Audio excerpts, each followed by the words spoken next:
계시된 말씀을 제가 봉독해 올리겠습니다. 또 모든 열방들아 주를 찬양하며 또 모든 백성들아 그를 찬송하라 하였으며 또 이사야가 이르되 이새의 뿔이 곧 열방을 다스리기 위하여 일어나시는 이가 있으리니 열방이 그에게 소망을 두리라 하였느니라. 소망의 하나님이 모든 기쁨과 평강을 믿음 안에서 너희에게 충만하게 하사 성령의 능력으로 소망이 넘치게 하시기를 원하노라. 내 형제들아 너희가 스스로 선함이 가득하고 모든 지식이 차서 능히 서로 권하는 자임을 나도 확신하노라. 아멘. 오늘 본문 첫 절에 보면 모든 열방들아라고 호출하고 있습니다. 같이 한번 읽어볼까요? 시작. 또 모든 열방들아 주를 찬양하며 모든 백성들아 그를 찬송하라 하였으며, 여기서 모든 열방들아 라는 말 자체가 가지고 있는 힘이 있습니다. 11절 다시 보여주세요. 모든 열방들이라고 이야기하는 것은 그 당시까지 모든 하나님의 찬양과 은혜의 주체가 선택받은 이스라엘이나 아니면 로마에서 편지를 받는 로마의 크리스찬이었는데, 이 하나님을 찬양하는 주체가 그들이 아니라 열방들이라는 거예요. 이 땅의 모든 나라의 사람들이라는 것입니다. 그리고 그 사람들이 찬양하는 존재는 바로 그를 찬송하는 건데, 바로 그가 누구냐? 그분에 대해서 그 다음 절 12절이 이렇게 얘기해 줍니다. 같이 읽어보죠. 시작. 또 이사야가 이르되 이새의 뿔이 곧 열방을 다스리기 위하여 일하는 이가 있으니 열방이 그에게 소망을 두리라 하였느니라. 아멘. 그는 이새의 뿔이 곧 열방을 다스리기 위해서 일어나시는 이 누굽니까? 바로 이 땅에 오신 다윗의 자손 메시아 예수 그리스도이고, 장차 모든 열방과 온 세계는 이 예수님께 소망을 두게 될 것이다 라고 바울은 가장 힘들고 어려운 상황에서 로마서를 쓰면서 선언하고 선포합니다.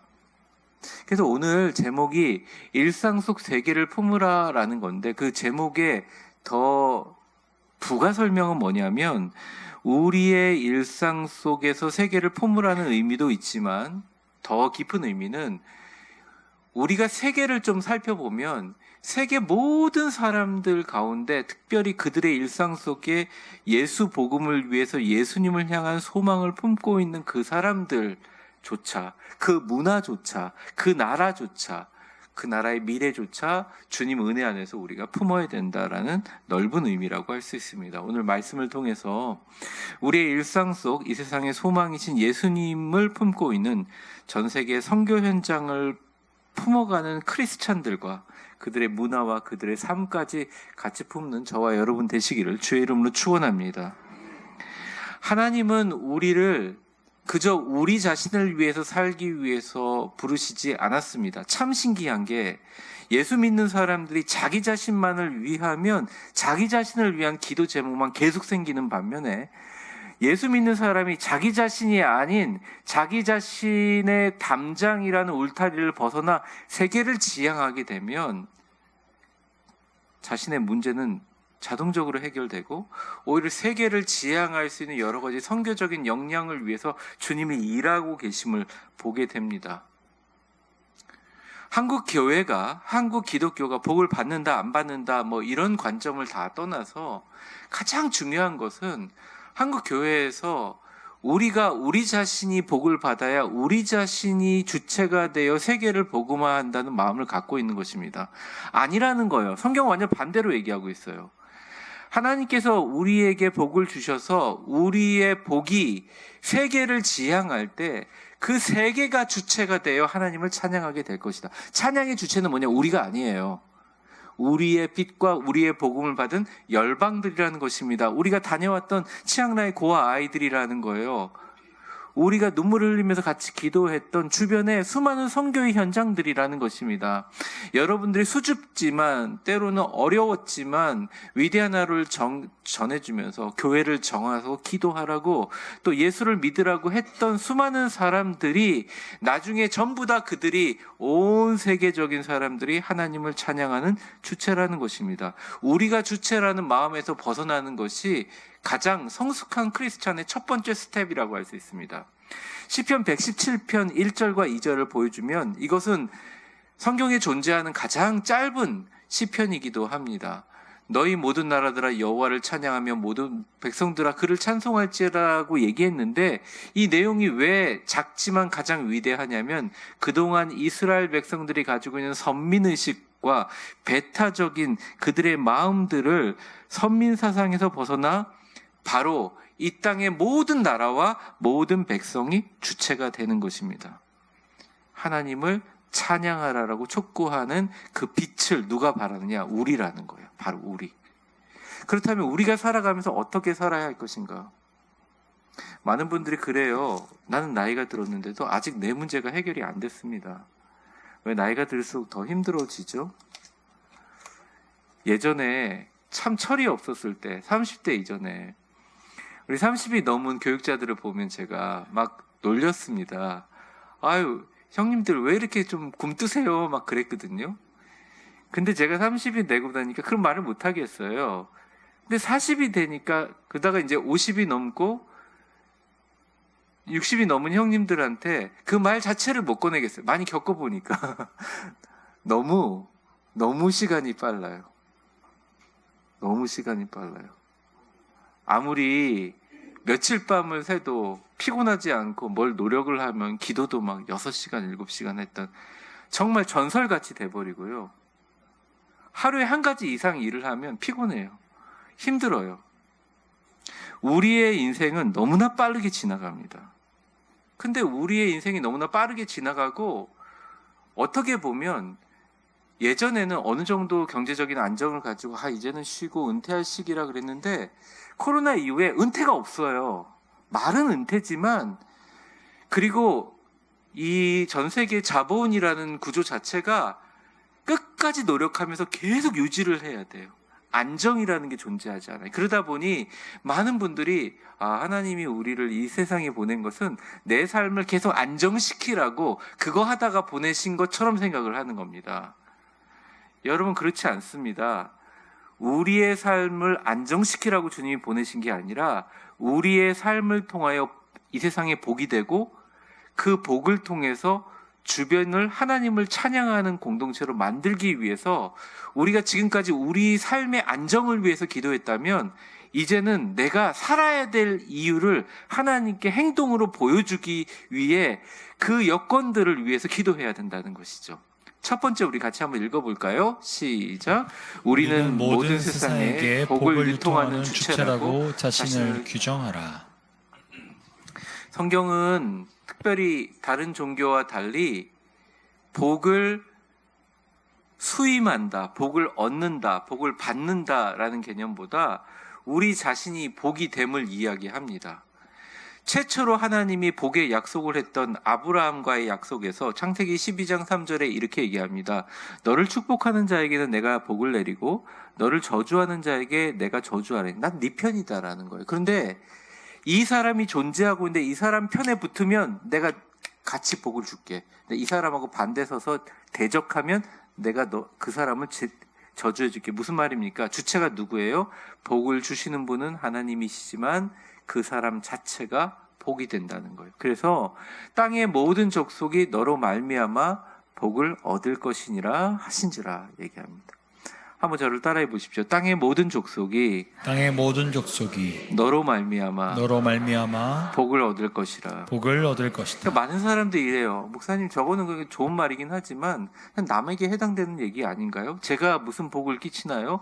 저는 그냥 집에서 밥만 먹고 있는데, 이렇게 생각할 수 있거든요. 근데 여러분 한번 생각해 보세요. 밥을 먹는 게 복을 끼치는 행위가 아닙니까? 쌀 파는 사람들에게 도움을 주는 거잖아요. 안 그래요? 어디 가서 아이스크림 하나 사 먹는 거, 여러분들이 전부 다 아이스크림을 안 사 먹으면 안 되잖아요. 아이스크림 사 먹는 사람에게, 업자에게 도움을 주는 거 아닙니까? 우리의 모든 삶은 다 연결돼 있어요. 내가 누구에게 반응해서 누구에게 받아야 된다는 좁은 생각을 가지게 되면 인생은 전쟁입니다. 예를 들어, 내 이 사람에게 사랑을 줬어. 이 사람에게 은혜와 기쁨을 주고 노력을 기했는데 이 사람이 그만한 반응을 보이지 않으면 상처를 받고 실망을 하게 됩니다. 이 사람만 봐서 그래요. 눈을 딱 열어서 쫙 보면 온 세계가 보이고, 내가 이 사람에게 정말 받을 것을 생각했든 안 했든 잘 대접해주고 그리스도의 사랑을 베풀면 전 세계가 돌아서 나에게 돌아오게 됩니다. 이게 하나님의 말씀이에요. 근데 한번 보세요. 이 사람을 통해서 이 사람에게 줬는데 이 사람에게 오지 않더라도 전 세계에 돌아서 오는 수많은 나선 영의 빛들과 선들을 연결해 보면 그 사람에서 뻗어나가는 복이라는 게 있다는 거예요. 그러니까 기본적으로 우리 마인드 세팅을 우리는 복을 전달하는 주체라는 생각을 해야 된다는 것입니다. 복을 유통하는 주체라는 생각을 해야 된다는 것이에요. 근거는 뭐냐? 예수님 때문에 그래요. 우리가 갖고 있는 예수님 때문에 그렇습니다. 예수님을 소유하고 예수님과 동행하는 사람이기 때문입니다. 왜? 예수님은 열방의 소망. 우리가 어떤 사람들을 붙잡고 위로의 말을 해줄 수 있고 상담의 말을 해줄 수 있고 격려의 말을 해줄 수 있지만 그럼에도 불구하고 그것을 복음이라고 얘기하지 않은 이유는 예수 그리스도를 전하는 것 그 자체가 복을 전하는 음성이기 때문입니다. 그러니까 복의 핵심은 예수님께 있고 복의 핵심은 예수를 전하는 나라는 빛의 반사체에 있다는 것이에요. 그 전제가 되게 중요합니다. 우리는 예수님을 내 안에 계신 나를 통하여 드러나는 예수님이 나에게 가장 큰 복이라고 진짜 나는 믿고 있는가? 진짜 나는 믿고 있는가? 그게 가장 중요한 전제입니다. 마귀가 그 부분에 가장 공격을 많이 해요. 참 신기하죠? 교회가 잘 되기 위해서, 교회가 사람을 세우기 위해서, 아니면 교회가 바로 쓰기 위해서 뭔가를 하는데 꼭 마귀가 거기서 본질을 흔들어요. 본질이 뭐냐? 그 마귀가 흔들고 우리에게 잊어버리기 좋아하는 본질이 뭐냐? 그것은 바로 우리의 존재의 본질은 나를 통하여 전달되는 예수님, 나를 통하여 세상에 드러나는 예수님이 내 인생의 가장 큰 복이다. 이 세상의 가장 큰 복이다라는 것을 잊어버리게 만드는 것입니다. 정신 바짝 차리고 기도해야 됩니다. 교회의 항존직으로 임명받으신 분들은, 적어도 교회 직분이 있는 분들은 조금 피곤하시더라도 시간을 내서 집중적으로 기도해야 됩니다. 우리 성도들 중에 단 한 명이라도, 아니 여기 있는 분들이 마음을 모아서 나의 가장 큰 복과 나의 가장 큰 가치는 내가 전하는 예수님이고, 내가 전하는 예수님이 진짜 나의 가장 큰 복이고 세상의 가장 큰 복이라고 믿어지게 해달라고, 아니 그 믿음을 가지고 나가게 해달라고 기도하는 순간 우리의 삶은 완전히 달라진다는 거예요. 그 사람의 얼굴에서 나오는 빛이 다르고요, 그 사람의 인생관이 달라지는 것입니다. 30년 40년 교회 생활을 했는데 이전과 똑같은 일들 때문에 고통당하고 슬퍼하고 힘들어하고, 나는 매주 나올 때마다 회개하고 다시 사죄의 은총 받으면 되니까, 이렇게 하시는 분들이 여기 안 계시잖아요. 다 삶을 살면서 매 순간 하나님이 주시는 은혜로 새롭게 되기를 원하시지 않습니까? 예수님을 전하십시오. 그러면 받는 사람들의 삶이 변하기도 하지만 제일 먼저 우리가 변합니다. 진짜 예수님을 제대로 만나면 병에 고침이 있습니다. 특별히 정신적인 병, 우울증, 각종 정신질환, 자신을 괴롭히는 수많은 심리적인 소리들이 예수님과 대화하는 사이에는 사라져 버립니다. 이 땅의 모든 나를 둘러싼 뉴스들과 소리들 가운데 예수님을 만나 외로움을 극복하게 됩니다. 그리고 참 소망을 찾게 됩니다. 자기보다 조금 뛰어난 사람에게도 움츠러들고 적대감을 걸었던 작은 마음에 예수 그리스도가 들어오시면 여러분의 삶이 달라집니다. 체력이 달라져요. 미래를 생각하는 관점 자체가 달라지는 것이에요. 그래서 그 사람의 체력과 상관없이 마음을 가지고 있는 생각의 눈빛이 과연 예수를 지향하는지 안 하는지 제일 먼저 알아보는 것이 열방이라는 것입니다. 사랑하는 성도 여러분, 그 기쁨과 평강 안에 믿음 안에서 충만해져서 성령의 능력으로 매일매일이 소망으로 가득 차게 될 것이다. 바울은 이미 2000년 전에 우리에게 이야기하고 있습니다. 즉 세계 시민으로 살아간다는 거예요. 목사님, 제가 나이를 50이 먹고 60이 먹고 70이 먹고 80이 넘어서 내가 정말 많은 것을 다 알고 있습니다. 제가 요즘에 그런 얘기를 들을 때마다 정말 존경스러운 마음이 생겨요. 저 때까지 사시면서 교회 봉사하시고 기도하면서 얼마나 대단한 일을 하셨을까. 근데 한편으로는 이런 생각이 듭니다. 조금만 다시 생각해 보면 내가 아는 게 다일까? 내가 받은 복이 다일까? 내가 지금까지 경험했던 예전에 이상한 교회든 좋은 교회든 나쁜 교회든 이게 다일까? 이게 다 내 모든 걸까? 이렇게 살라고 나를 보내셨나? 아니라는 거예요. 전혀 아니에요. 완전히 차원이 다른 인생을 우리 자신에게 허락해 주셨다는 거예요. 결단하면 됩니다. 여러분은 어떤 사람이냐? 세상의 복이라는 거예요.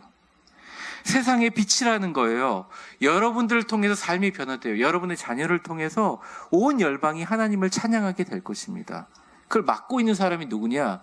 여러분이에요. 마귀가 하는 게 아니에요. 마귀는 옆에서 하죠. 자기 결정은 자기가 할 수밖에 없는 것입니다. 사랑하는 성도 여러분, 크리스찬들의 기쁨과 평강과 성령의 능력과 매일매일 소망이길 축복한다고 했는데 근거가 뭐예요?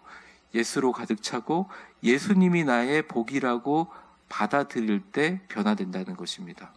바울은 정말 너무너무 힘들고 어려운 상황에서 로마서를 썼어요. 그 로마서의 어두운 상황 가운데 그는 빛을 봤습니다. 빛으로 환하게 빛날 미래의 로마에 거주하는 미래의 크리스찬들을 봤어요. 열방을 보았어요. 훗날 신성 로마 제국을 미리 보았던 것입니다. 그래서 여러분, 로마를 무너뜨린 것은 물론 바울이나 사도들이나 그리스도의 복음이라는 그 무형의 개체들이 무너뜨렸지만 실제로 로마를 무너뜨리고 완전한 크리스찬들을 만들어낸 것은 크리스찬이 된 사람들의 모습이었습니다.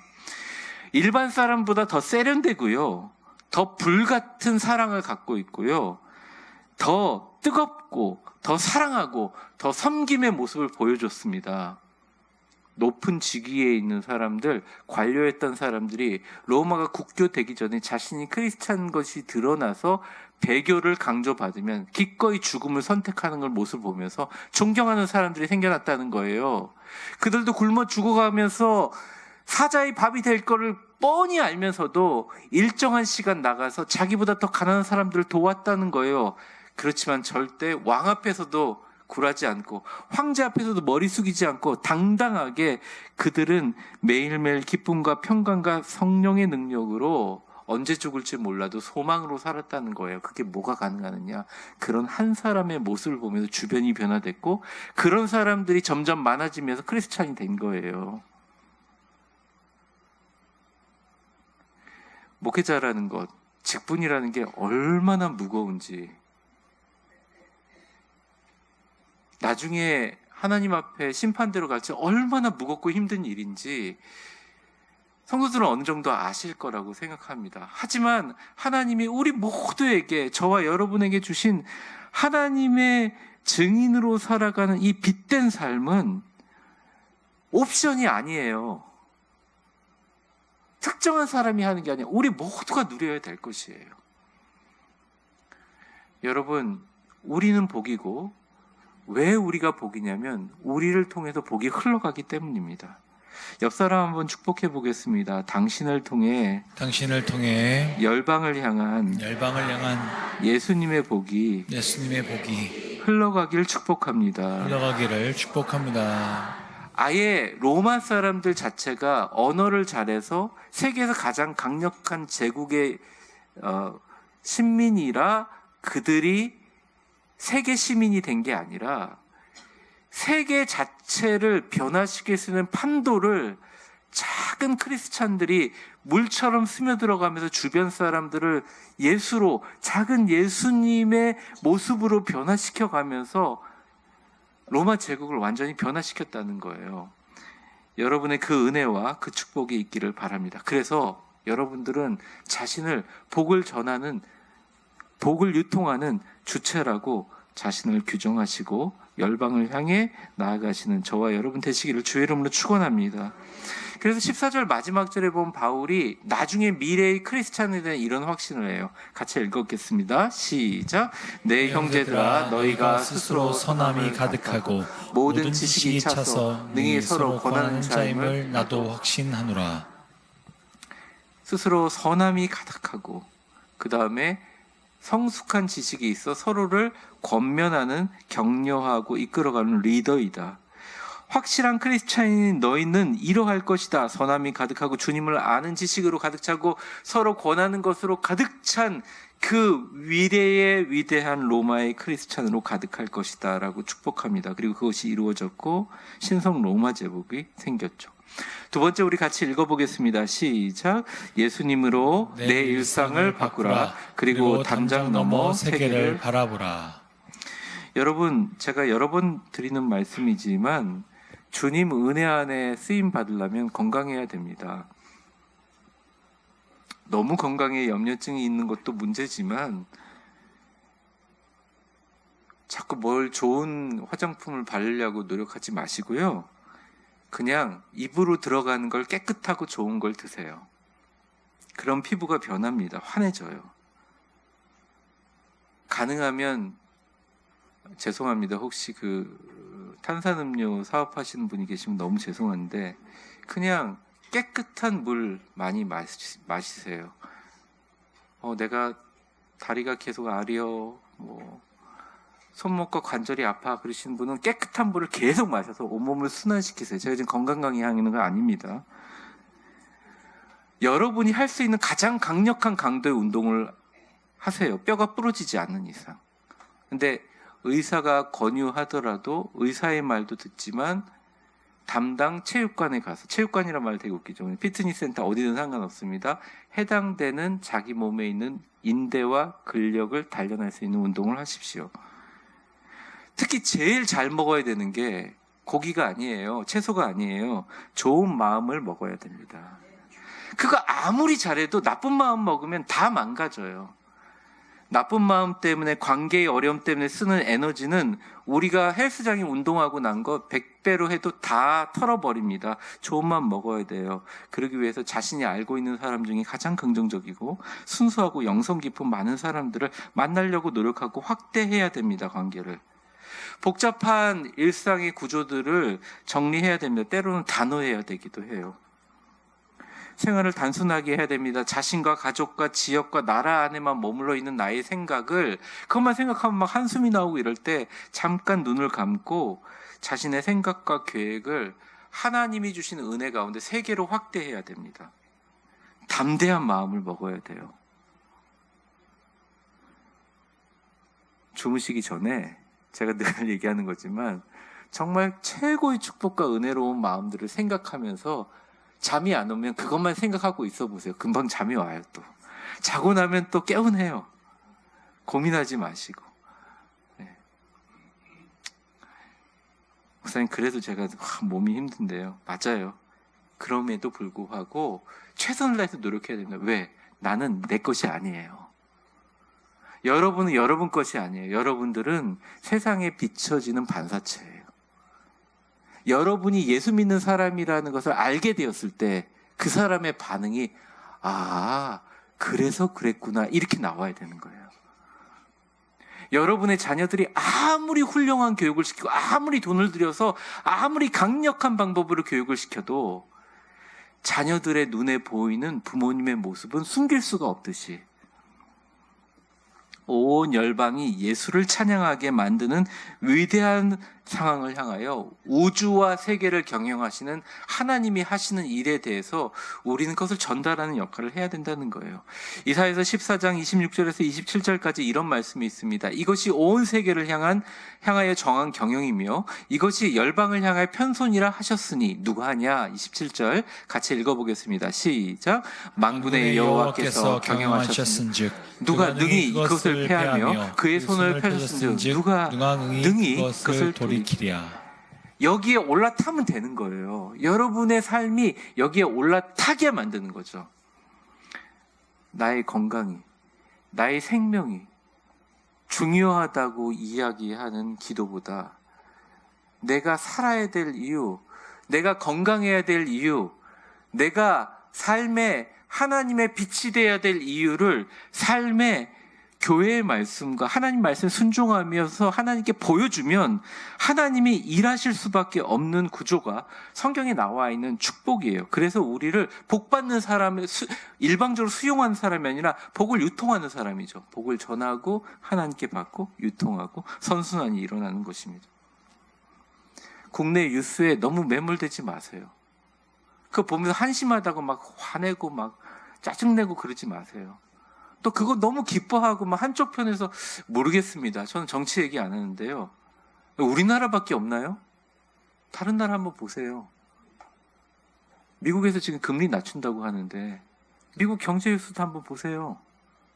여러분의 지금 사업이 지금 알고 있는 고객들과 지금 하고 있는 상업에서 만약 된다면 하나님께 간절히 기도하세요. 주님, 제 사업이 확장되는 것도 중요하지만 제 사업을 통해서 세계에 어떤 나라 어떤 사람이 복음을 전할 수 있는 기회가 나라는 매개체를 통해서 진행이 된다면 내 사업 잘 모르겠지만 하나님 귀인을 보내주셔서 나라를 연결해 주세요. 확장하게 만들어 주세요. 적어도 내 자녀들이 아니면 내가 하고 있는 가운데 내가 핸드폰으로 할 수 있는 가운데 내가 유튜브를 보면서 유튜브를 시청하면서 할 수 있는 것 가운데 어떤 방법이든 복음을 전할 수 있는 하나님 나에게 틀을 주세요. 내가 세상을 향한 예수님을 전하는 안테나가 되게 해주세요. 기도할 때 그리고 그런 삶을 살아갈 때 하나님께는 그게 우리를 하나님의 사람으로 하나님의 위대한 전권 대사로 이 세상에 자신의 아들을 전파하는 예수의 증인으로 살아가게 할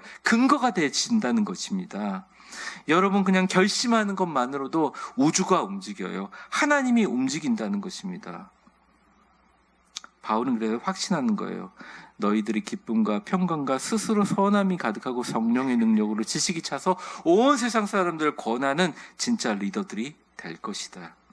음성 큐티는 작은 시작이고 우리의 갖고 있는 모든 삶의 가운데 우리의 삶이 선교의 시스템이 되도록 노력해야 됩니다.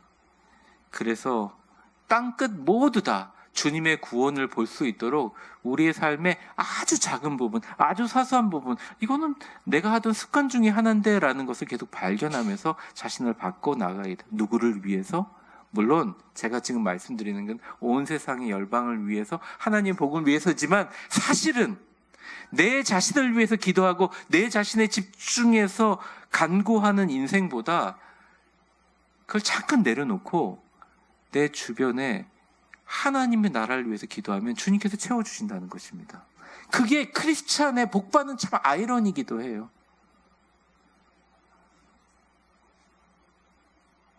이 교회라는 기독교 환경이라는 것을 벗어나서 세상을 보십시오.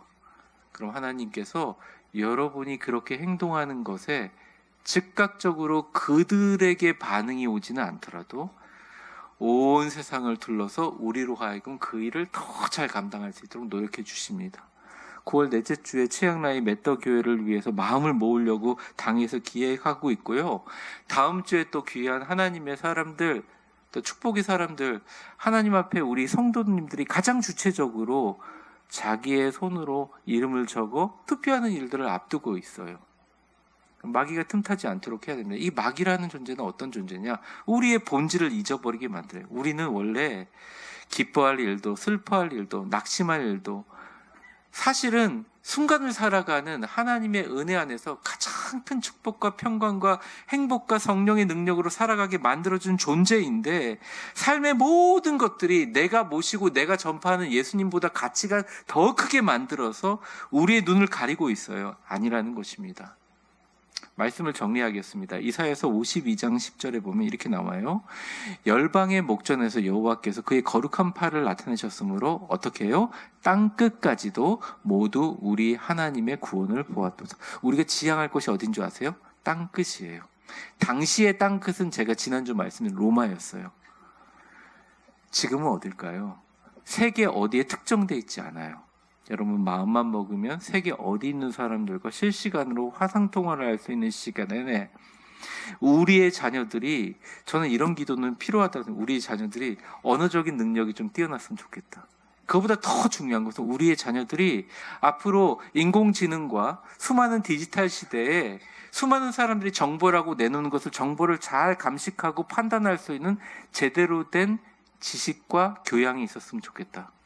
우리의 자녀들이 자기만을 위해서 사는 것이 아니라 여기에 매여서 그냥 평생 이곳에 내 사업만 바라보고 사는 게 아니라 세계로 확대되는 그런 은혜와 축복을 누렸으면 좋겠다. 그러한 것을 노력하는 모습을 내가 자녀들에게 보였으면 좋겠다라고 결심할 때 여러분의 삶은 세상을 향한 예수의 채널이 됩니다. 우리가 소망이 됩니다. 우리가 그렇게 말하고 선포할 때 주님께서 이루어 주시는 거예요. 마태복음 6장 33절을 보겠습니다. 그런즉 먼저 그의 나라와 그의 의를 구하라. 그리하면 이 모든 것을 너희에게 더하시리라 얘기하셨어요. 자, 마지막입니다. 무엇을 구해야 될까요? 우리는 세계 시민, 우리는 세계를 향해서 복을 전달하는 주체, 우리를 통하여 열방이 하나님을 찬양하게 만드는 것이다. 위대한 교회도 중요하지만 더 중요한 것은 하나님의 뜻이고, 우리의 삶도 중요하지만 더 중요한 것은 하나님의 뜻이고, 우리의 자녀도 중요하지만 더 중요한 것은 열방을 향한 하나님의 뜻. 그래서 우리의 기업, 우리의 유업, 우리가 가지고 있는 모든 스케일은 전 세상이다. 전 세상이 우리의 교구이고, 전 세상이 우리의 셀 모임이고, 전 세상이 우리의 사업의 장이고, 전 세계가 우리가 품어야 될 하나님의 세계이다. 오늘 마지막으로 시편 2편 8절 읽고 마치겠습니다. 같이 읽겠습니다. 시작. 내게 구하라. 내가 이방 나라를 내 유업으로 주리니 내 소유가 땅끝까지 이르리로다. 아멘. 서로 축복하겠습니다. 서로를 보면서 웃으면서 축복하겠습니다. 구하십시오. 구하십시오. 온 세상이 우리의 유업이고 우리의 선교 대상임을 강력하게 요구하십시오. 기도하겠습니다. 축복합니다. 이제는 우리 주 예수 그리스도의 은혜와 역사의 주관자가 되신 하나님 아버지의 사랑과 성령의 충만하심과 교통하심이, 하나님, 내가 내 살기도 힘들고 내가 내 유지하는 것도 힘듭니다 라고 하는 사람들이 주님의 말씀에 은혜를 받아 모든 기쁨과 평강을 믿음 안에서 충만하게 하여 성령의 능력으로 소망이 넘치게 이 세상 모든 사람에게 선함이 가득 차고 성숙한 지식이 가득 차서 서로 권면하는 가장 불길같이 뜨겁고 가장 멋지고 세련되며 가장 뜨거운 사랑과 섬김으로 세상을 향하여 예수 그리스도, 내 안에 있는 예수 그리스도를 전하는 복 그 자체가 되기를 다짐하며 기도하고 전하고 전진하기를 원하시는 위대한 교회 모든 성도들 머리 위에 이제와 영원히 함께 계실 것을 간절히 축원하옵나이다. 아멘.